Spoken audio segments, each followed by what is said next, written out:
Greedy algorithms are a problem-solving strategy that relies on making optimal decisions at each step to achieve an efficient global solution. In this sense, these algorithms select the option that seems most convenient at that moment in each iteration, without reconsidering previous decisions, making them particularly fast and easy to implement.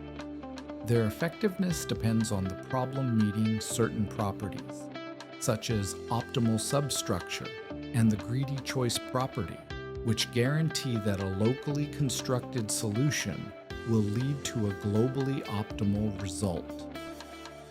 Furthermore, this approach is applied to various problems where resource optimization or profit maximization under certain constraints is required.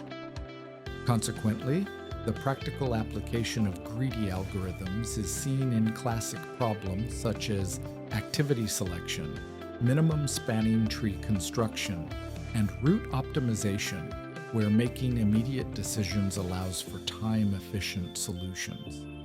On the other hand, while these algorithms offer advantages such as simplicity and low computational cost, they don't always guarantee the best solution in every case.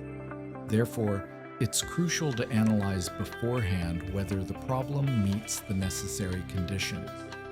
Consequently, the appropriate use of this technique allows for the efficient resolution of a wide variety of problems, especially those where speed and efficiency are determining factors in the development of computational solutions.